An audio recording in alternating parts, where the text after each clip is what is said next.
Michael Cimino a 35 ans, il vient de réaliser son premier film en 1974 qui s'intitule Le Canardeur et il s'inscrit donc dans une tradition qui est celle du Nouvel Hollywood avec un film qui est déjà un petit peu atypique parce que on a déjà eu pas mal d'occasions de présenter les films de ce mouvement-là. Mais ici, il s'agit d'un film qui va convoquer un peu les narratifs et les principes du Nouvel Hollywood, mais avec une star qui, là, ne correspond pas du tout à cet idéal qui peut être un peu contestataire et de gauche notamment, en la personne de Clint Eastwood. Clint Eastwood, c'est une personnalité qui incarne une forme de droite, parfois un peu dure.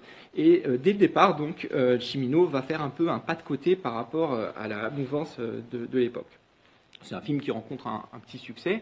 Et parallèlement, la société de production musicale EMI, en Grande-Bretagne, cherche à diversifier ses activités culturelles et à investir dans le domaine du cinéma. Ils intègrent plusieurs scénarios et il y en a un qui leur arrive, qui évoque cette question du jeu de la roulette russe. Et ils sentent bien que c'est un travail qu'il va falloir approfondir, mais qui les intéresse. Ils vont faire appel à Michael Cimino, qui est connu aussi pour son travail d'écriture, et il a une idée assez rapidement, il va leur raconter pendant 1 heure le développement qu'il pourrait en faire. Et on va associer Universal sur le projet. Universal qui ne voulait pas financer le film en tant que studio, qui veut bien le distribuer parce qu'ils sont convaincus qu'un film de guerre, particulièrement sur le Vietnam, n'est pas d'actualité et que le public n'est probablement pas prêt pour un tel sujet aussitôt, vu qu'on est là, à ce moment-là, en 77-78. Pour les convaincre de le réaliser, Michael Cimino va faire état d'une bonne volonté en expliquant à ses producteurs, qui lui explique que le budget sera relativement resserré, qu'il est un one-take guy, c'est-à-dire un cinéaste d'une seule prise, et qu'il va pouvoir faire ça dans les meilleurs délais et avec le budget, et ce qu'il ne respectera absolument pas, comme on le verra sur ce tournage, et particulièrement évidemment sur le suivant qui sera La Porte du Paradis.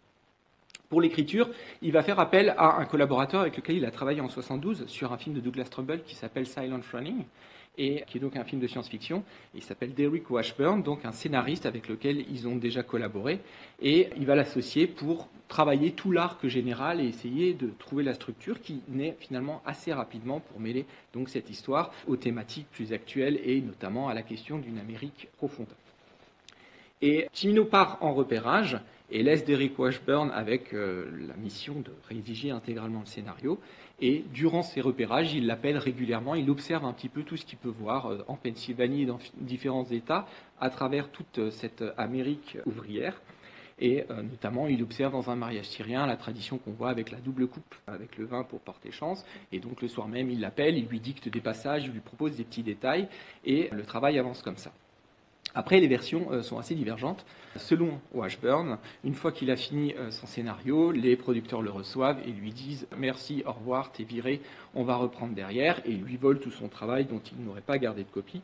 Et selon Cimino, par contre, Washburn est incapable de produire quelque chose de concret, il est alcoolique, il ne supporte pas la pression de devoir écrire en un temps si court et il produit quelque chose qui est inexploitable et Cimino va devoir tout réécrire dans des délais encore plus brefs. Gros conflit, et la guilde des scénaristes finira en fait par donner raison à Washburn, vous l'avez vu, il est crédité, sur l'histoire des 2 premiers scénaristes, mais Cimino est aussi associé à l'écriture finalement. Arrive le moment du casting, et Cimino va proposer le script à Robert De Niro. Et Robert De Niro, à ce moment-là, est une gigantesque star, et s'il accepte, c'est évidemment un point de départ qui va rendre le film finançable. C'est pas du tout les projets de De Niro à l'époque. De Niro sort d'une série de très grands films, il a fait notamment Taxi Driver, puis avec Elia Kazan, Le Dernier Nabab, et il vient de terminer New York, New York, de nouveau avec Scorsese, et il prévoit de s'accorder une pause, parce qu'il va se lancer dans un projet qui va beaucoup lui coûter, et qu'on a vu cette année, on a ouvert la saison avec, Raging Bull, puisqu'il sortira effectivement en 1980, et comme vous le savez, c'est un projet sur lequel il va consacrer beaucoup de temps, il va prendre 30 kilos, et donc il veut s'accorder un petit répit. Mais quand il reçoit le script, il se dit que c'est une proposition qu'on ne peut pas refuser, il le trouve extraordinaire, et il accepte donc de jouer le rôle principal de ce film. Et c'est clairement lui qui va contribuer à la création du casting autour de lui. On l'a vu dans un certain nombre de ciné-clubs ici, De Niro, à partir du milieu des années 70, quand il est associé à un film, il contribue beaucoup en fait à la création de ce film et il va accompagner Cimino dans tout le processus créatif. C'est lui qui va donc suggérer certains comédiens, notamment beaucoup de comédiens qu'il connaît de la côte Est. Et pour les rôles donc de Nick, Christopher Walken et de Linda, Meryl Streep, ce sont des jeunes acteurs qui sont connus sur la scène de Broadway, beaucoup moins au cinéma. Ils ont vraiment eu des très petits rôles. C'est vraiment avec ce film-là qu'ils vont exploser. Et en ce qui concerne John Cazale, qui donc joue Stan, là pour le coup c'est un acteur un petit peu plus expérimenté, qui a joué dans Le Parrain, c'est lui qui joue Fredo, le frère de Michael, joué par Al Pacino, et qui a toujours rêvé de jouer avec De Niro, puisqu'ils ont partagé l'affiche du Parrain 2, mais n'appartenant pas à la même temporalité, ils n'ont jamais eu de scène ensemble, et donc il est extrêmement heureux de pouvoir jouer dans ce film. Le problème, c'est qu'il est gravement malade à cette période, il a un cancer à un stade avancé, et il va donc être néanmoins engagé par Michael Cimino, qui va cacher ça à la production parce qu'il sait très bien qu'elle refuserait de l'engager, et ils vont l'apprendre alors que le tournage a déjà commencé. Ils veulent licencier Cazale, et là toute l'équipe se soude en disant que ce sera avec lui ou sans personne, et Cimino, en cas de problème, s'engage à réécrire le film de façon à pouvoir ne pas faire apparaître Cazale. Cazale tiendra bon, il est à ce moment-là en couple avec Meryl Streep, donc qui joue Linda, qui le soutiendra beaucoup. Et il mourra avant la sortie du film, donc très peu de temps après le tournage, et le film lui est notamment dédié. Et c'est un rôle très poignant parce qu'on voit effectivement qu'il n'est pas au meilleur de sa forme, et dans les commentaires du film, Cimino dit que la scène où il dit à Michael « tue-moi, tire-moi dessus » en montrant sa chemise, en fait c'est précisément l'endroit où il y avait la cible pour les rayons qu'il recevait pour sa thérapie du cancer. Et ce geste n'était pas prévu et qu'il évidemment revêt une importance symbolique particulière. Cimino va beaucoup travailler la cohésion de son équipe. Il veut absolument qu'ils se connaissent bien pour que l'alchimie fonctionne à l'écran. Ils vont donc travailler beaucoup ensemble. D'ailleurs, De Niro l'avait accompagné déjà dans les repérages. On connaît la méthode de De Niro qui consiste à s'immerger totalement dans son rôle. Il voulait travailler dans une Assyrie au début. On lui a refusé parce qu'au niveau des assurances, c'était absolument impensable. Ils ont néanmoins réussi à tourner dans une vraie Assyrie pendant quelques jours. Ils ont eu des autorisations exceptionnelles. Mais il accompagne Cimino, il va dans les bars, il va dans les usines, il fait connaissance avec des tas de gens. Et il y a notamment un type qui les accompagne un jour. Et Cimino lui dit « Bon, voilà, c'est Bob, il est avec moi pour des repérages. » Et le type en question ne reconnaît absolument pas De Niro. Et ils passent 2 jours ensemble. Et De Niro dit à la fin à Cimino « Mais en fait, ce gars, faudrait l'engager. C'est quelqu'un qui irait parfaitement dans la bande. » Et ça devient Axel. Donc celui qui dit fucking A en permanence, c'est un ouvrier en fait de l'usine sidérurgique, et ce sera d'ailleurs son seul rôle, il ne jouera pas d'autres choses par la suite. Mais il va parfaitement s'intégrer au groupe, un groupe qui a chacun un petit portefeuille dans la poche avec son permis de l'État de Pennsylvanie, une photo de tout le groupe de quand ils étaient enfants, des choses qui ne sortent même pas pendant le film, mais qui sont là dans la méthode de Cimino pour leur donner vraiment une incarnation. Ils vont aller fêter un mariage orthodoxe, une grande fête durant laquelle ils vont participer. C'est des fêtes qui durent plusieurs jours, et là aussi ça va contribuer un petit peu à la cohésion du groupe. Quelque chose aussi que va exploiter Cimino par rapport à ça, c'est qu'en fait l'ordre de tournage, vous savez que c'est très rarement chronologique, il s'avère qu'ils doivent tourner le segment après le retour du Vietnam en premier. Et en fait, ça arrange Cimino finalement parce que le groupe se connaît un petit peu moins bien. Donc lorsqu'on voit Michael qui va retrouver les 2 copains qui sortent seuls de l'usine et qu'on sent un petit peu ce malaise entre eux, finalement, il est rendu encore aussi possible parce qu'ils se connaissent moins bien et qu'on est dans les premiers jours du tournage. Tandis que toute la scène du mariage, c'est la fin de tournage, et là, pour le coup, il y a une vraie cohésion de groupe parce qu'ils se connaissent depuis un certain moment déjà. C'est un tournage qui va être un tournage assez important, dans lequel Cimino va traquer un petit peu tous ces moments de vérité dans son groupe et va faire face à quelques difficultés, notamment du fait des engagements de De Niro. Le tournage est retardé, ce qui fait que normalement il devait tourner en automne. Les scènes se passent en automne, mais en réalité ils ont tourné tout dans un été qui était particulièrement caniculaire. Donc retirer les feuilles des arbres, jaunir les pelouses, etc. Et les comédiens qui, même en bas dans la ville, portent des manteaux, des bonnets, etc., mouraient littéralement de chaud parce que c'était pas du tout le climat qu'on voulait rendre à l'écran. Tout ce qui est tourné pour le Vietnam se passe en Thaïlande, et notamment sur la rivière Kwai, la fameuse rivière Kwai du film de David Lean, qui lui, pour le coup, n'avait pas tourné en Thaïlande, mais en Birmanie, et va occasionner évidemment des grandes difficultés. Alors, quand on écoute Cimino raconter les histoires, il faut toujours être un petit peu méfiant parce qu'il a une petite tendance à la mythomanie, on l'a vu avec ses producteurs, hein, mais c'est pareil aussi avec ce qu'il peut dire aux critiques ou à ceux qui l'écoutent. Donc selon lui, ces comédiens, dans toute la partie sur la Thaïlande, avaient pour instruction de ne jamais se raser, ni se laver, ni changer d'uniforme, et que la crasse qu'on voit est réelle, et qu'il puait abominablement, et que là aussi il était en immersion totale. C'est probablement à tempérer un petit peu. De la même façon, il dit que De Niro lui a demandé, dans la scène où il braque Stan dans la cabane après la deuxième scène de chasse, à ce qu'il y ait une vraie balle dans le pistolet. Et on aurait évidemment demandé son accord à Cavale, qui était d'accord. Histoire de Cimino, hein, qu'on peut peut-être un petit peu mettre en doute. En tout cas, toutes les scènes en Thaïlande sont des scènes évidemment éprouvantes, dans un contexte un peu particulier, qui rejoint pas mal d'anecdotes qu'on avait d'ailleurs pour Apocalypse Now, hein, qui se tournera juste après, pratiquement en même temps en réalité, mais qui sortira bien après.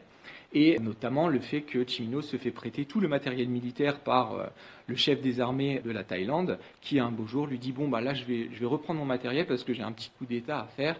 Je vous le rends, ça ne va pas durer longtemps. » Et effectivement, il va le faire et il finira par être au pouvoir quelques années encore après le tournage. Pareil pour tout ce qui est des cascades et des explosifs, il y a des accidents, notamment il y a un technicien qui comprend mal un signal d'un quelqu'un qui retire un mouchoir blanc, et au moment où les comédiens se retrouvent, donc les retrouvailles entre Mike et Nick et Steven, il y a tout le champ qui explose, et en fait il ne devait pas du tout exploser si tôt, et là les comédiens sont encore dans le champ et ils se prennent des tas de débris, et donc ça crée un effet qui a été gardé au montage, mais qui n'était pas du tout prévu et qui n'est pas dans les sécurités habituelles. Même problème lors de la scène avec le tronc qui coule sur la rivière, où les câbles cèdent et ils n'arrivent plus trop à récupérer la situation. Et là, pour le coup, ça renvoie à tout ce qu'on avait pu entendre sur le tournage, notamment de Fitzcarraldo, il y a quelques années. Et lorsque l'hélicoptère va en descente pour aller chercher les comédiens qui sont réellement, d'ailleurs on les voit sur la fameuse passerelle, un des patins en fait se prend dans les câbles et l'hélicoptère commence à tanguer. Aboutir à un accident d'une très grande gravité.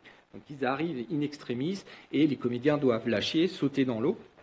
Et d'ailleurs, c'est John Savage qui joue Steven qui raconte ça, qu'il était tellement dans son rôle qu'en panique, il demandait à Michael, au lieu de Robert De Niro, ce qu'il fallait faire, parce qu'il s'était mis dans ce rôle de celui qui s'en remet toujours au grand Mike, qui sait toujours comment le protéger.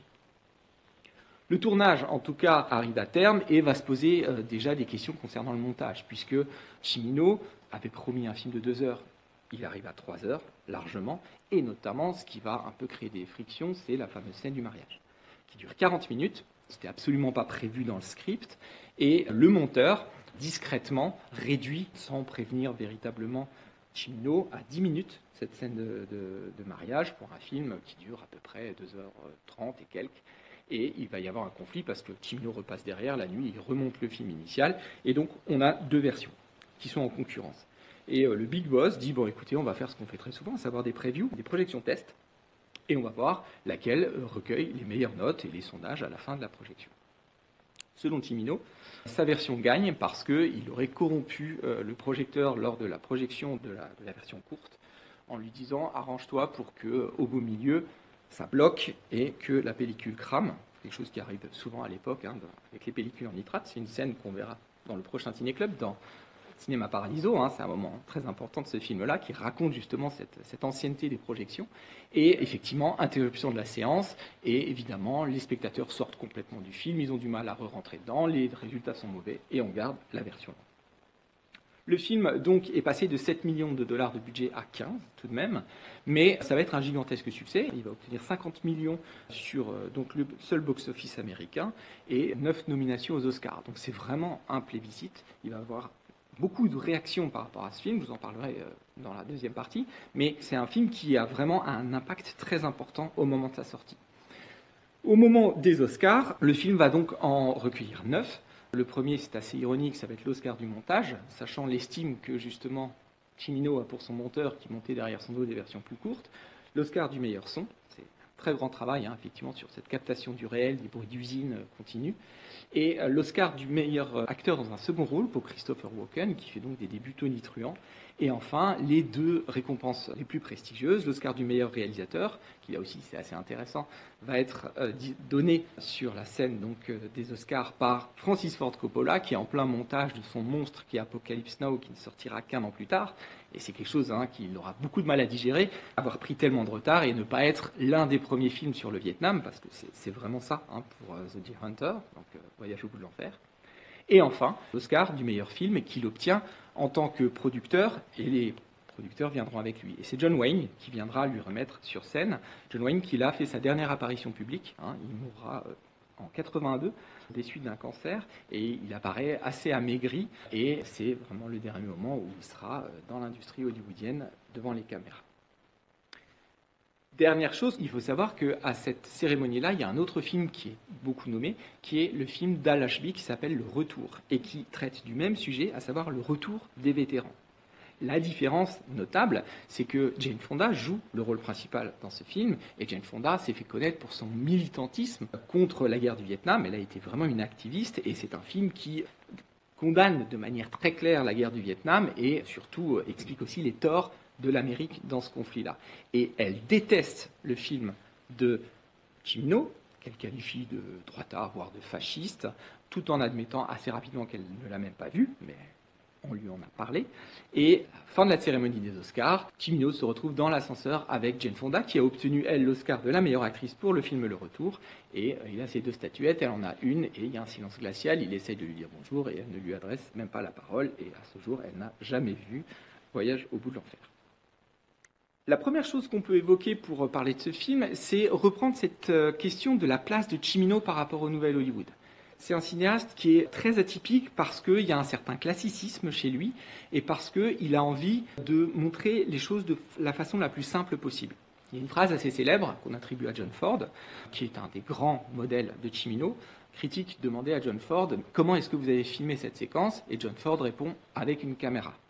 Sous-entendu, regardez ce que vous avez et arrêtez de suranalyser. Ce que je fais, moi, tout le temps, par exemple. Et c'est la même chose pour Cimino. Cimino, lorsqu'on lui dit « Quels sont vos thèmes de prédilection ?», il dit « Je filme les gens. Je veux faire des films sur les gens. C'est ça qui m'intéresse. People. » Et ce film-là est un film sur les gens. Et il explique qu'en termes de mise en scène, pour lui, la caméra ne doit jamais ramener l'attention à elle-même.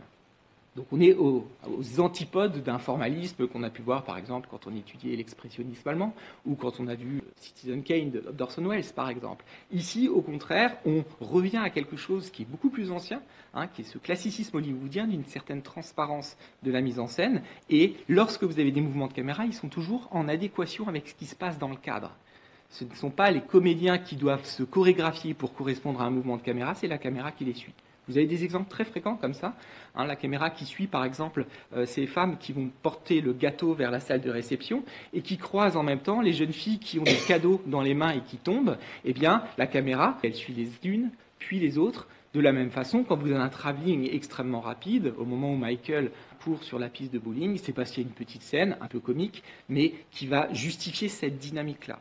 Toute la mise en scène est pensée de cette manière. Et les people en question, c'est l'Amérique de l'intérieur. Ça aussi, c'est intéressant. Le Nouvel Hollywood nous présente 2 pôles qui vont être vendus aussi comme une forme de soft power au monde entier. C'est New York ou la Californie. Les intellectuels de gauche, ou alors les policiers corrompus, par exemple dans les films de Sidney Lumet, etc. Ou alors la Californie, hippie, contestataire, etc. Cimino, lui, va à l'intérieur de l'Amérique. Une Amérique, la Pennsylvanie, le monde ouvrier, qui est un monde qui est très peu connu, et il cherche absolument à le rendre visible. Si vous regardez les usines, l'usine est de tous les plans, et elle a conditionné véritablement la construction des décors. C'est-à-dire que la caravane dans laquelle Nick et Michael vivent a été construite spécialement à cet endroit pour qu'on voit en permanence l'usine derrière.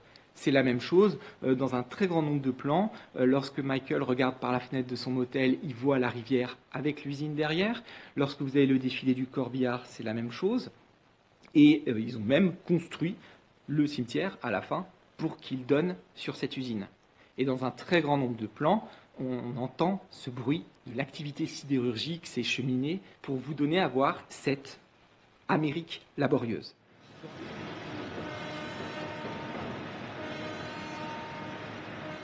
dans laquelle, et c'est aussi ce qui explique le temps long de Cimino, dans laquelle on vous montre aussi ces anonymes. Très régulièrement, vous avez un plan qui descend par exemple de l'église orthodoxe et qui vous montre un type en train de boire dans un papier craft sa petite flasque d'alcool, des gens qui sont à la fenêtre, qui regardent ce qui se passe quand ils assistent au mariage, des gens qu'on croise dans la rue. Le passage par exemple lorsque De Niro et Meryl Streep vont vers le supermarché au moment où il vient de revenir et qui serre la main à quelqu'un, en fait c'est quelqu'un qui avait reconnu les acteurs et qui les saluait. Et donc la conversation qu'ils ont, ce n'est pas celle des personnages, c'est celle des acteurs. Et c'est des moments comme ça que cherche à capturer Cimino quand il filme tous ces instants de vie.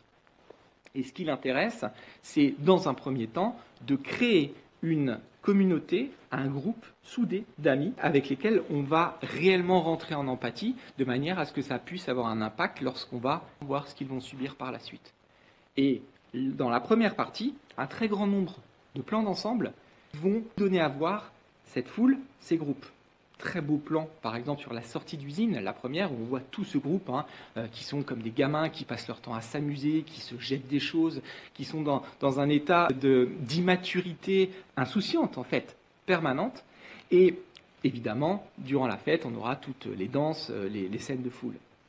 Et ce que fait Cimino, et c'est quelque chose, en réalité, et c'est ça qui est intéressant, de très difficile à rendre, c'est qu'il arrive justement au sein de cette foule à cerner des individus, à capter notamment des visages. Toute la séquence du mariage, cette très longue séquence, elle vous montre aussi comment des regards se mettent en place. Alors évidemment, on a tout ce jeu amoureux sur les regards entre Linda et Michael, ça c'est un élément qui est un élément dramaturgique sur ce fameux triangle amoureux, mais ça va beaucoup plus loin, c'est-à-dire que dans la petite complicité qu'on peut avoir entre eux, par exemple lorsque Michael regarde la façon dont Stan fait son signe de croix et se moque un petit peu de lui en disant ouais tu joues un peu le jeu mais t'y crois pas une seule seconde, toute la spontanéité qu'il peut y avoir entre eux crée justement une malice, des sourires, des amusements, la maladresse par exemple aussi avec laquelle Nick et Linda portent les couronnes, ils ne savent pas à quel moment ils doivent la porter parce qu'ils ne sont pas exactement dans le rituel, tout ça crée une véritable authenticité. Et ce mariage a été un mariage qui, pour la communauté, est parfaitement authentique. Il n'y a aucun figurant. C'est vraiment une paroisse orthodoxe qui est allée voir Cimino et il leur a dit on organise un mariage de cinéma, mais pour eux, ils l'ont organisé exactement comme un véritable mariage. Très clairement, on voit qu'ils sont alcoolisés et c'est pas du cinéma. Le barman, George Dzonza, qui lui, on le voit dans un très grand nombre de séquences, est parfaitement sous et contribue à une ambiance qui n'est pas une ambiance qui est jouée. Elle est réelle, toutes les danses sont réelles. On avait demandé à la communauté d'emballer des cadeaux de manière à ce qu'on ait une diversité de tailles de paquets, de papier cadeaux, etc. Et en fait, ils se sont rendus compte qu'ils avaient offert de véritables cadeaux et donc ils ont dû retrouver ensuite pour les renvoyer à leurs destinataires tous les gens qui avaient envoyé les cadeaux. Et c'est des gens qui, dans cette ville-là, se souviennent avec émotion de ce moment-là. On a des séquences aussi où là aussi ils captent des petits anonymes. La mère qui regarde son fils qui mange le chou farci, par exemple. On revient à plusieurs reprises sur cette mère avec son fils à table. De la même façon, les vieux, vétérans qui eux-mêmes ont l'air passablement alcoolisés et un peu en train de dormir. Tous ces gens-là existaient réellement et faisaient réellement la fête avec tous les comédiens. Et ce travail de l'authenticité passe aussi par un travail sur le son. Tout le son dans le film est in, c'est-à-dire qu'il est joué durant le tournage. Les groupes, les chansons, etc., elles sont systématiquement à l'intérieur. Et on force, et ça c'est aussi un gage d'authenticité, les comédiens à parler fort.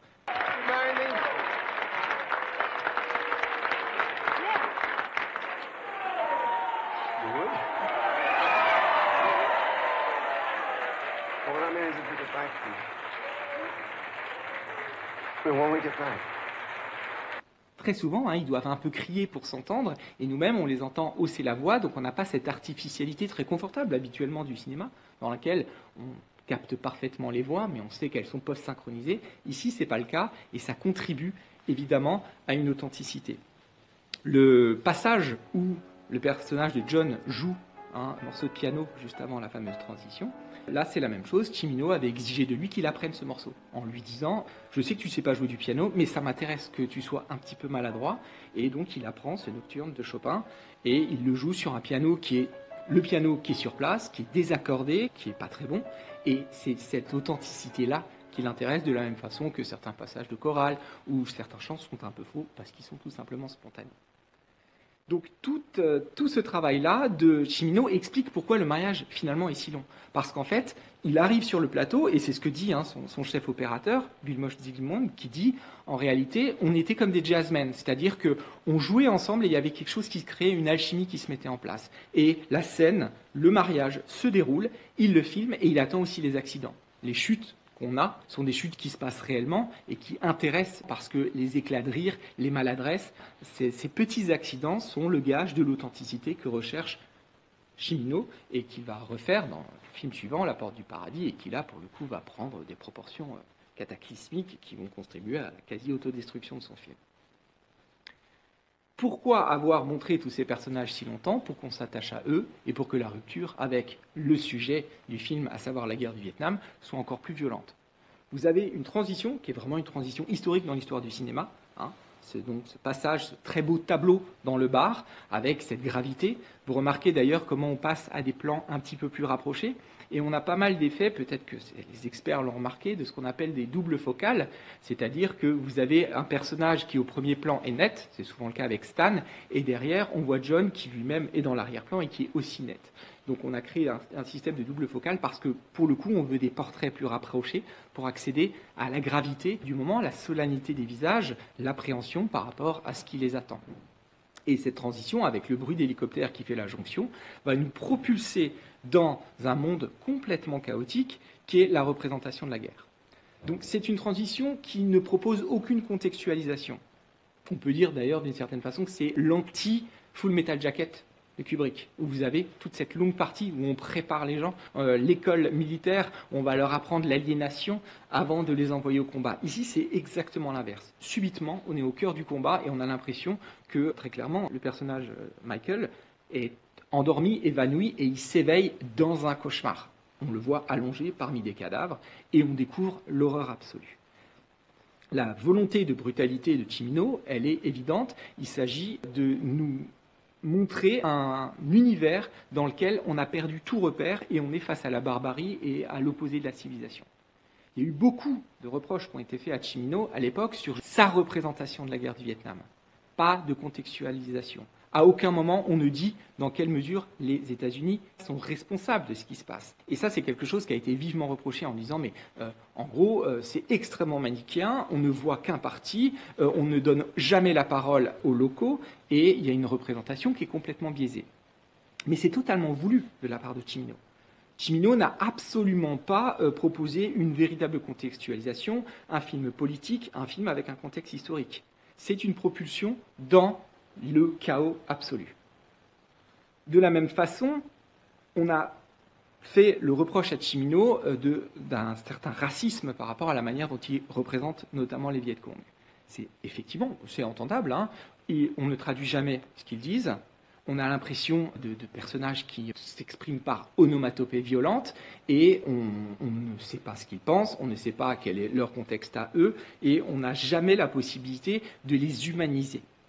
Mais ce que fait en réalité Cimino, et il le dit clairement, c'est qu'il se met dans le point de vue de ces personnages. Nous avons fait connaissance avec ces personnages et nous allons voir la façon dont eux appréhendent ce conflit-là.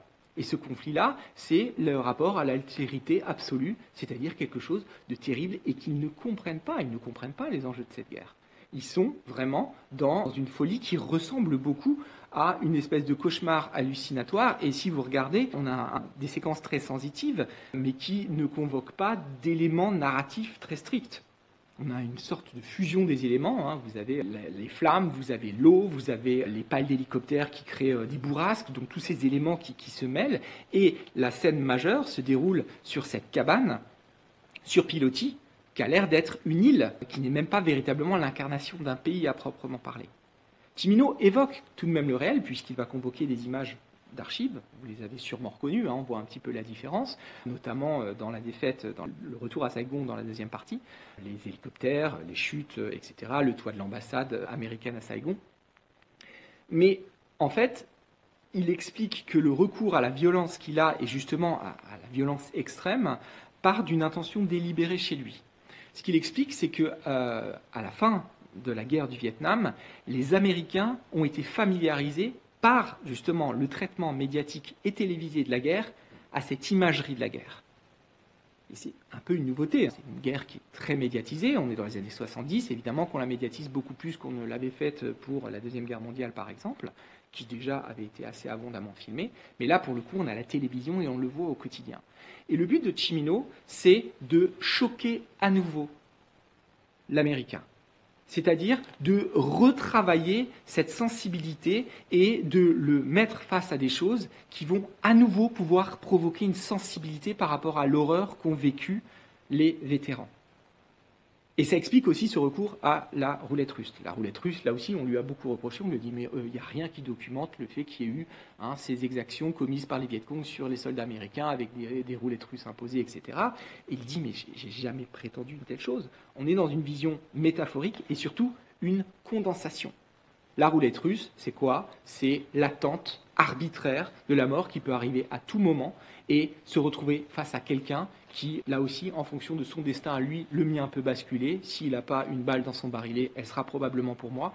Et cette espèce de contraction terrible de ce qu'est l'angoisse de la mort, eh bien, il la condense dans ces séquences-là, avec une impossibilité de parler et quelque chose qui, là aussi, va être totalement destructeur pour les personnages qui sont contraints d'y participer. Donc, lorsque le film est sorti, il y a eu des réactions qui ont été extrêmement vives, notamment des vétérans. Il y a beaucoup d'anciens du Vietnam qui pleuraient à la fin des projections. Certains étaient extrêmement véhéments parce qu'ils reprochaient à Cimino d'avoir narrativisé et de ne pas avoir documenté clairement les choses. Et donc, c'est un film qui a rempli son rôle de ce point de vue-là, à savoir refaire parler de ça et justement de ces vétérans. Parce que le film, du point de vue de sa structure, est relativement classique. Vous l'avez remarqué, on est dans un film qui convoque un cinéma à l'ancienne. Je vous renvoie à ce que je disais sur le cinéma de David Lean. Ces grandes sagas, ces grandes épopées, 3 heures, dans l'ordre chronologique, avec clairement une section tripartite, avant, pendant, après. Mais Cimino va travailler avec une grande finesse toute cette structure-là pour créer des éléments assez atypiques. Déjà sur l'irrégularité entre les parties. Si on fait un décompte, on a 65 minutes, 40 minutes et 67 minutes à peu près. C'est-à-dire que les segments dédiés à l'avant et l'après sont bien plus importants que le segment central. On nous dit que c'est un film sur la guerre du Vietnam, mais c'est vrai que quand vous regardez, même sur les 40 minutes qui se passent au Vietnam, ce qu'on voit de la guerre est extrêmement court en réalité. Les vraies scènes de bataille, ça dure 2-3 minutes au début, et ensuite vous avez toute cette scène de torture, et qui finalement se résume à un quart d'heure. Le reste, c'est dans Saigon, on n'est déjà plus dans la guerre, on est déjà dans l'après. Donc il y a un principe de dilatation et de condensation qui va être au service de l'émotion et de l'empathie qu'on va pouvoir avoir pour les personnages. Et de ce point de vue, dans l'écriture, on va avoir une série d'échos qui vont clairement montrer comment on annonce un petit peu les choses. Si vous regardez, la thématique du feu ponctue chaque nouvelle partie. Les aciéries au début, ce sont ces gerbes de flammes qu'on va retrouver ensuite évidemment dans l'ouverture du Vietnam, les bombardements du village puis le lance-flammes. Et lorsqu'on revient à Clayton, on a de nouveau le retour des aciéries et la dernière partie où on revient à Saigon, alors là c'est un brasier général et on est dans une vision proprement infernale où les flammes, et là ce sont des images d'archives, envahissent absolument tout l'écran. Et donc on a une espèce de gradation qui montre que toutes les parties ont toujours des liens les uns avec les autres. Et bien entendu qu'il faut relire la première partie à l'aune de ce qui va suivre, puisqu'on a toute une série d'éléments qui vont annoncer.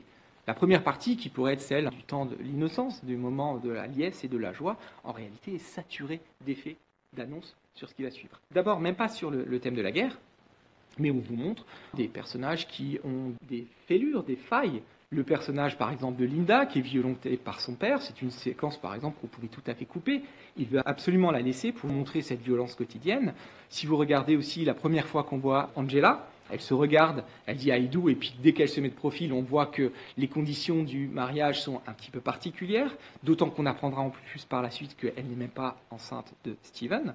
D'ailleurs, c'est assez intriguant ce qui est dit là-dessus, parce que certaines critiques, et même Cimino, quand il parle de son film, laisse entendre que le fils est de Nick, et que le fils blond qu'on voit à la fin, est le fils de Nick, et ce serait probablement ce que dit Stan lorsqu'ils sortent de la salle de réception et qu'il lui dit tais-toi, tais-toi, mais c'est pas quelque chose qui est dit explicitement et qui a peut-être été un peu coupé dans les dialogues au montage. Mais en tout cas, c'était ça l'idée dans le scénario, visiblement d'après ce que dit Cimino. Et donc tous ces éléments qui montrent certaines fêlures, et on le voit là aussi dans des progressions, la manière dont Stan se regarde dans les vestiaires se fait beau, et la deuxième fois qu'il se regarde, c'est dans la vitre de la voiture, et il y a un impact dans la vitre, qui là aussi annonce. Et bien entendu, la tache de vin, éminemment symbolique, elle annonce une mauvaise augure que seule la caméra voit, pour le coup, ce qui est assez rare généralement. Cimino filme tout ce que les personnages voient, et là on a un surplomb pour une fois. Et bien entendu, après, vous allez avoir tous les éléments qui annoncent la guerre. Avec cette cohabitation très étrange entre cette salle de fête et ces gigantesques photos en noir et blanc, qui ont l'air d'être quasiment mortuaires déjà, d'une certaine façon, et l'arrivée du béret vert, qui pour le coup va mettre en place une ambiance qui dénote complètement par rapport à la fête, et qui va évidemment créer un effet d'annonce sur l'uniforme avec lequel reviendra Michael par la suite. Donc tous ces éléments d'annonce vont déteindre sur tous les personnages. Le couple qui est en train de se créer entre Linda et Nick semble lui aussi s'imprégner de tous ces éléments de mauvaise augure. Lorsqu'il la demande en mariage, c'est le moment précisément où ils sont en train de boire cette coupe de vin, et ce malheur est celui qui va s'abattre sur eux. De la même façon, quand ils sont heureux et qu'elle lui dit oui, dans l'arrière-plan, il y a la très grande photo en noir et blanc de Michael, qui montre encore cette présence qui sera celle du futur. Et un autre élément assez intéressant, là aussi très subreptice, la jeune fille qui sourit à Michael lorsqu'il regarde Linda et qui pense que les regards de Michael lui sont destinés, il va très vite se rétracter, et celle avec laquelle finit par danser Nick lorsqu'il a mis Linda dans les bras de Michael pour qu'elle danse. Donc ce triangle amoureux ne cesse d'être évoqué et souligné avant son futur développement.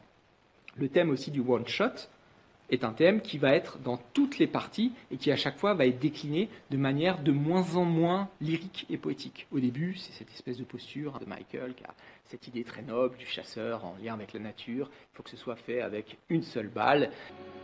One shot? Two, it's pussy. I don't think about one shot that much anymore, Mike. You have to think about one shot. One shot is what it's all about. Deer has to be taken with one shot. I try to tell people that, they don't listen. Et ensuite, on va avoir évidemment la seule balle dans le barillet au moment des exactions avec les Viet Cong, puis la balle qui va faire dévier dans la deuxième chasse, et enfin, évidemment, la dernière parole de Nick, où il revient sur ce one-shot, qui lui montre qu'il se souvient de qui il est. One shot. One shot.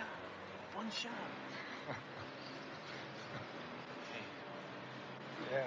Et cette dernière balle, c'est la balle létale et celle du suicide. Donc on a aussi là une progression d'un seul motif qui va aller corrompre un petit peu ce qui pouvait être considéré comme noble au départ.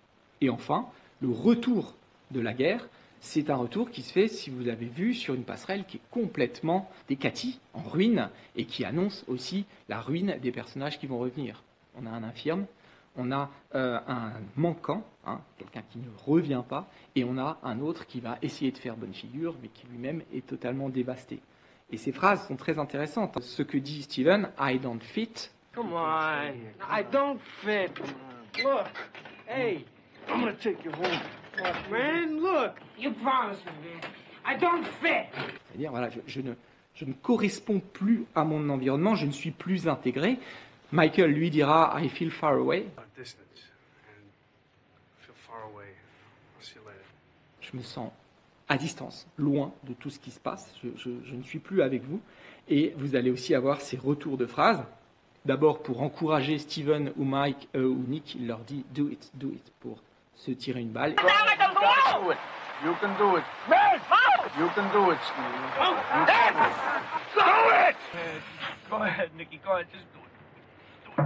Do it. Do it. Et à la fin, il ne cessera de répéter don't do it à Nick pour essayer de le ramener chez lui. Don't do that to me. I fucking don't do it. Don't do it. Don't do it. What's the matter with you?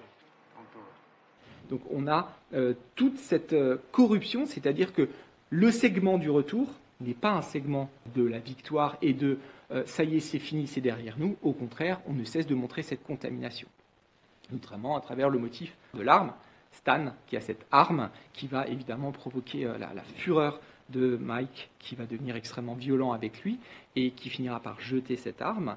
Et vous avez aussi ce motif terriblement ironique de l'enfant qui braque un pistolet sur Mike quand il vient voir Angela et qui joue avec. Et qui montre aussi un regard, pour le coup, assez intéressant de Cimino sur la présence des armes aux États-Unis. C'est quelque chose qui désacralise parce que ceux qui ont vécu réellement l'usage de ces armes savent quelles en sont les conséquences. Donc le personnage central de Michael est celui qui, à l'aune de cette structure, va subir une profonde modification au fur et à mesure du récit. C'est d'abord la figure du leader, c'est celui qui encadre, qui même réprimande lorsqu'il engueule Stan par rapport à ses chaussures. Il est le mâle alpha, celui autour duquel la communauté se crée et qui a une certaine virilité, ce jeu stupide avec la voiture par exemple au début. Et c'est celui qui, là aussi, c'est assez intéressant, doit être ensuite à la hauteur de son image de héros victorieux, soi-disant, qui reviendrait du combat, mais va créer aussi des complexes parmi les autres, ceux qui ne peuvent pas partir. Et Stan, ce personnage qui est toujours en dessous de lui et qui essaye, avec sa petite arme un petit peu minable, de compenser. Et c'est quelque chose qui montre que même ceux qui ne sont pas au combat ont aussi des conséquences dans leur vécu et dans leur représentation et dans leur propre identité. Et c'est ensuite le personnage qui revient et qui, pour le coup, est dans un décadrage au départ, c'est un personnage central, et si vous regardez progressivement, il va se décadrer, il va se mettre à l'écart, par exemple dans la scène du bowling, il n'arrive plus à rentrer dans le cadre, à être le personnage central qu'il était, c'est même pas lui qui propose la deuxième chasse, par exemple. Et on voit quelqu'un qui a perdu sa place et qui ne sait plus comment la retrouver. Ce décadrage, évidemment, on le retrouve aussi dès le début dans sa relation avec Linda. Dès le mariage, on voit souvent à quel point il est derrière des chambranles de porte. Il passe son temps à la regarder sans pouvoir lui dire réellement ce qu'il ressent, alors qu'elle l'a bien compris. Et toute l'évolution avec Linda est celle de quelqu'un qui va enfin avoir une opportunité, mais dans une amertume totale.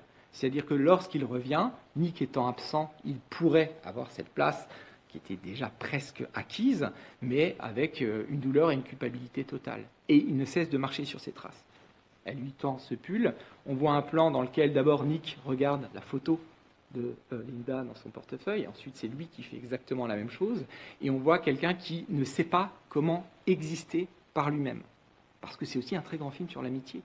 Le lien entre Nick et Michael est un lien extrêmement fort, et le personnage de Nick, qui est un personnage secondaire, et si on fait le bilan un petit peu de toutes ses interventions avant le Vietnam, c'est quelqu'un qui est extrêmement important, qui tempère beaucoup la virilité un peu tonitruante de Michael.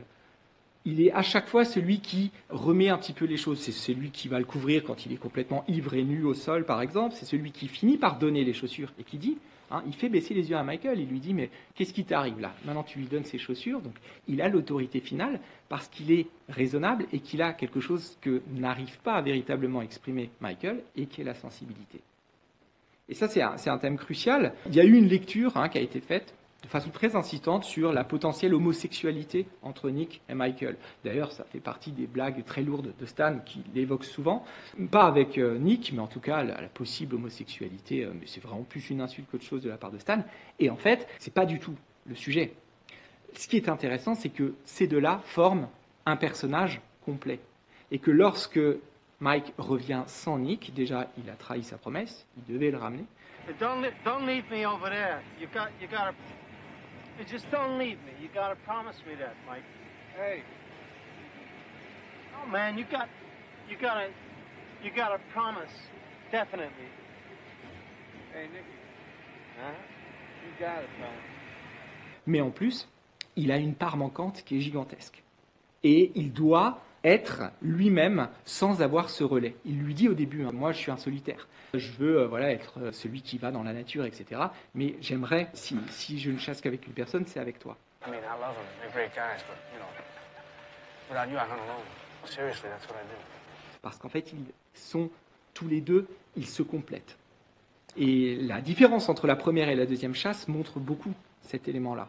C'est très beau, la séquence durant laquelle il marche sur cette crête et vous avez l'ombre sur le lac, qui est un plan absolument sublime. Un plan qui a été d'ailleurs improvisé parce qu'ils tournaient en montagne, ils attendaient les éclaircies, là on ne gère pas l'éclairage, et un beau matin, subitement, la brume se lève et on appelle en urgence De Niro qui doit s'habiller le plus vite possible en sortant de sa petite caravane pour faire cette marche-là. C'est un seul plan, après c'était déjà foutu au niveau de la brume qui avait tout envahi.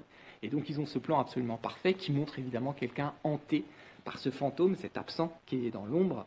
Et il était dans la première chasse en orange, il occupait toute la place centrale. Dans la deuxième, il est dans un vêtement de camouflage, il se fond dans la nature, il est absorbé par elle, ça n'a plus rien à voir. Et dans cette question du reflet, vous avez aussi le reflet sur le cercueil à la fin, où il se penche sur le cercueil et on voit vraiment sa silhouette qui a l'air d'occuper la tombe. Une part de lui, clairement, est morte. Et on a cette question de l'identité. Parce que l'identité américaine, Cimino, et c'est vraiment un thème qui a traversé toute sa filmographie, il la questionne profondément dans ce film-là. Parce que cette Amérique de l'intérieur dont on a déjà parlé, c'est une Amérique qui renvoie à une forme de mythologie telle que l'a construite John Ford, qui est un des grands modèles de Cimino, mais qui, chez Cimino, relève déjà de la nostalgie de quelque chose de perdu, et peut-être même de la lucidité quant à l'inexistence de cette mythologie même.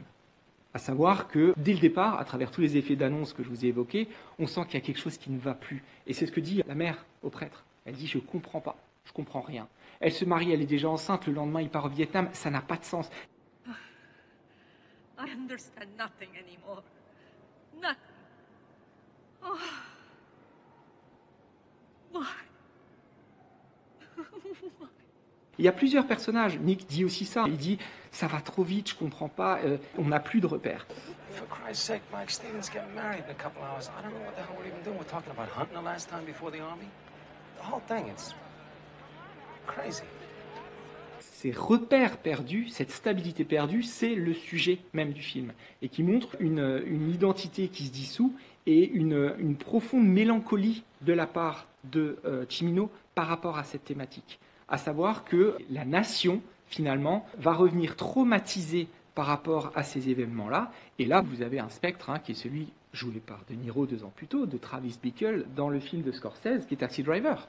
Et il y a exactement le même geste à la fin. Il se met avec les doigts le flingue sur la tempe, exactement comme le fait le personnage de Michael, incarné par le même comédien. Et on a vraiment cette idée d'une Amérique qui va retourner les armes contre elle.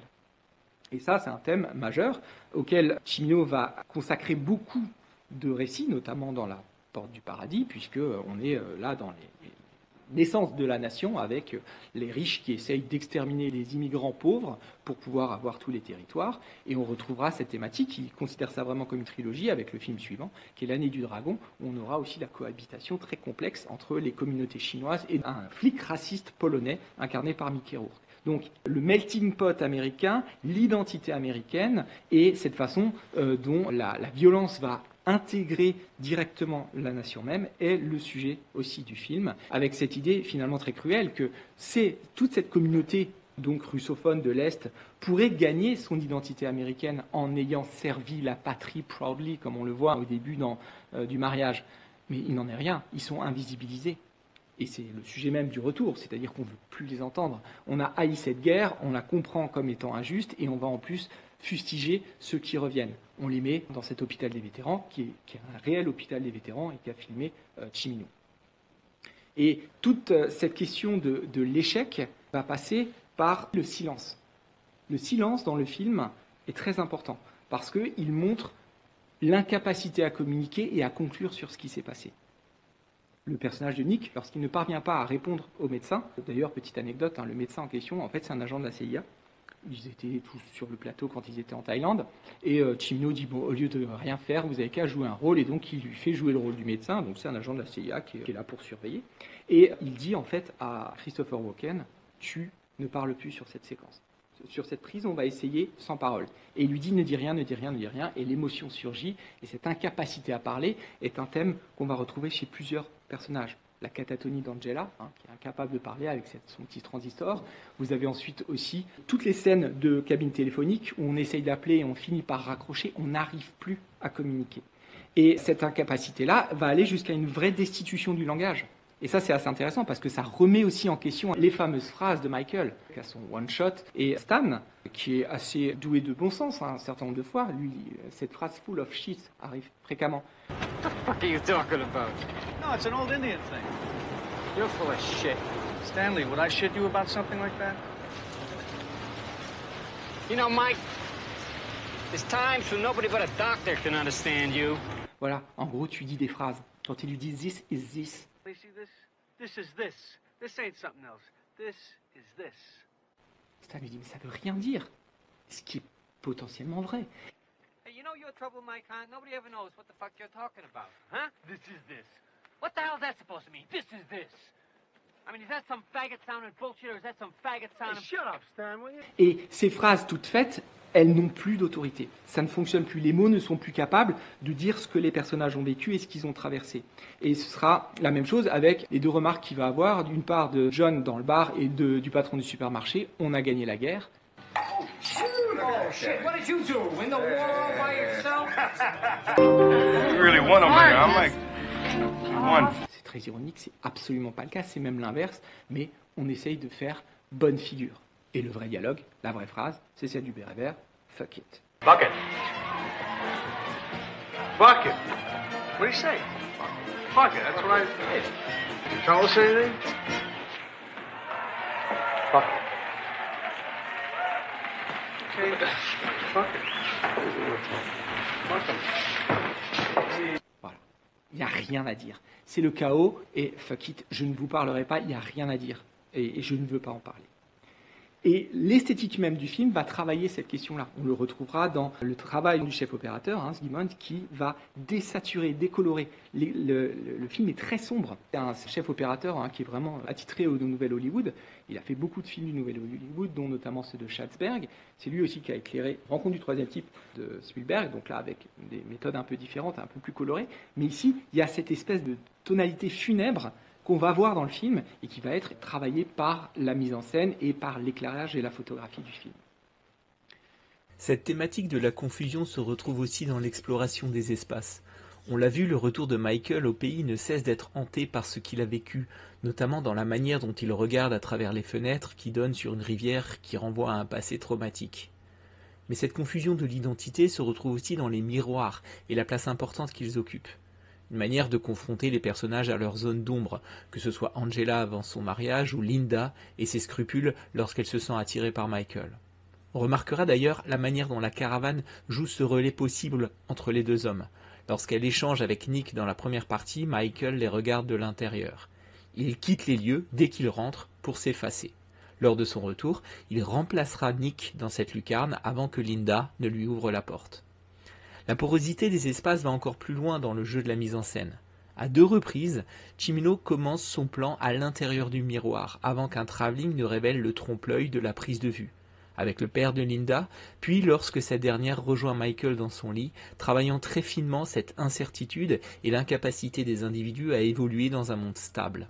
On termine sur les freeze frames, vous savez, ces plans, cet arrêt sur image, avec la manière dont on trinque et ces images à la fin sur le générique de fin qui nous renvoient à l'innocence perdue. Et là aussi, il y a quelque chose d'assez terrible. C'est un effet très daté, la fin sur un arrêt sur image, mais qui pour le coup nous renvoie à un film, toujours avec De Niro, qui sera tourné quelques années après, qui est Il était une fois en Amérique, qui se termine lui aussi sur un arrêt sur image absolument bouleversant sur ce sourire qui renvoie à un temps perdu, et c'est exactement ce que fait Cimino dans le générique de fin, où on revoit les personnages, on a l'impression quasiment que c'est la fin d'une comédie, sauf que nous ne sommes pas du tout dans cet état d'esprit, et ce contraste, là aussi, est extrêmement violent.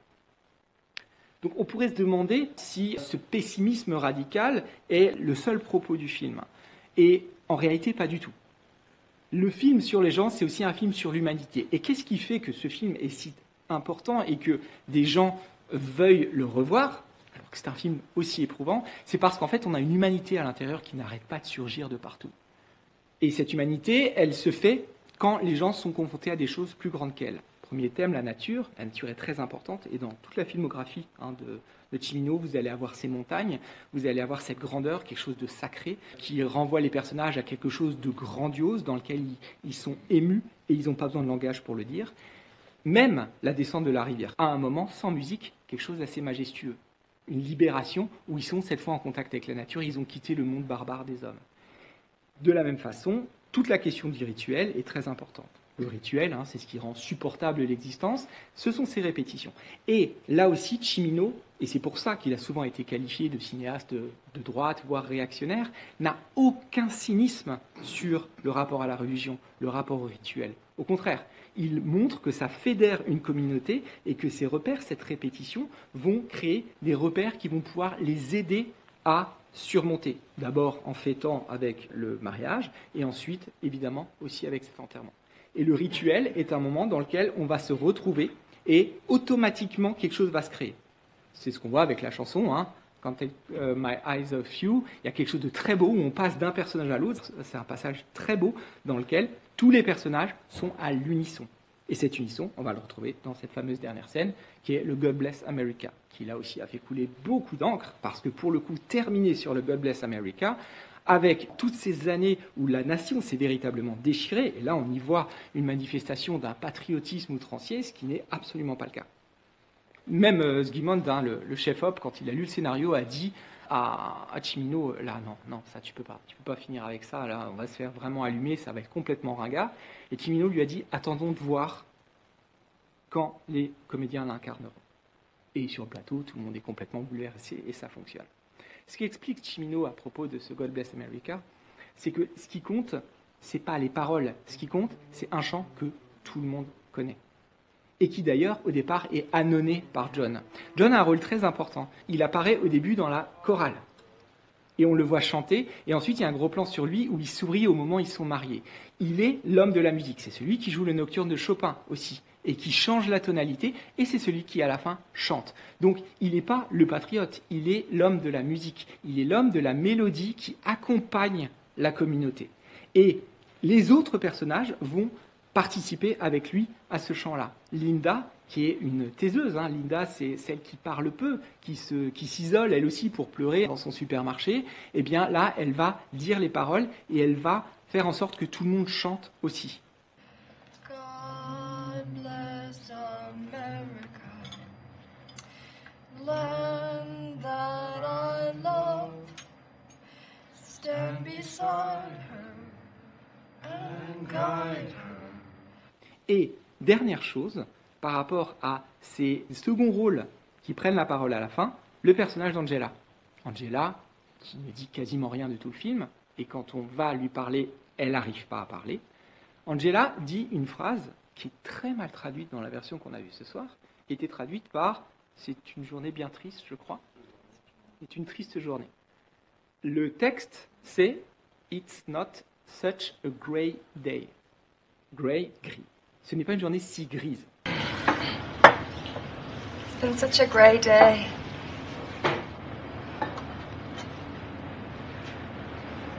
C'est exactement l'inverse de ce qu'on vous propose comme traduction. Ce n'est pas une journée si grise. Sous-entendu, et ça aussi c'est très intéressant, on passe par la météo, le vocabulaire, voilà le sujet de discussion le plus modeste, pour évoquer le fait qu'il y a peut-être une petite lumière. Michael a dû agir, il a fait des actes. Et si vous regardez à la fin, ce n'est pas les discours qui permettent de faire avancer les choses, ce sont des actes. Il accepte l'amour de Linda, même s'il sait que c'est peut-être un amour par dépit, et à partir de là, tout se débloque. Après la nuit avec Linda, il va appeler Steven, et il fait revenir Steven, et on enchaîne directement, là aussi, par un retour au Vietnam. Et dans ce retour au Vietnam, là aussi, on a une dimension carrément mythologique, il traverse clairement le Styx, on est sur le fleuve des enfers, accompagné par Charon, ce personnage de français qui a l'air d'être un peu plus méphistophélique, qui est le grand tentateur pour activer les idées de suicide, et il revient avec un cadavre, de ce point de vue-là, il n'est pas le héros qui a pu sauver tout le monde, même s'il en a sauvé beaucoup, mais il fait revenir parmi les vivants celui qui n'était qu'un spectre. Et cette dernière communion, c'est un rituel, celui de l'enterrement, qui permet de faire ce qu'on appelle en anglais cette closure, cet accomplissement, et qui permet éventuellement d'imaginer un lendemain. Et c'est en ça, justement, que Cimino parvient à accompagner tous ces personnages-là, à chanter avec eux par son empathie et à croire, par sa manière de les filmer, sans aucune ironie, mais avec une sincérité, une authenticité totale, à la possibilité de surmonter l'insurmontable. Merci de votre attention.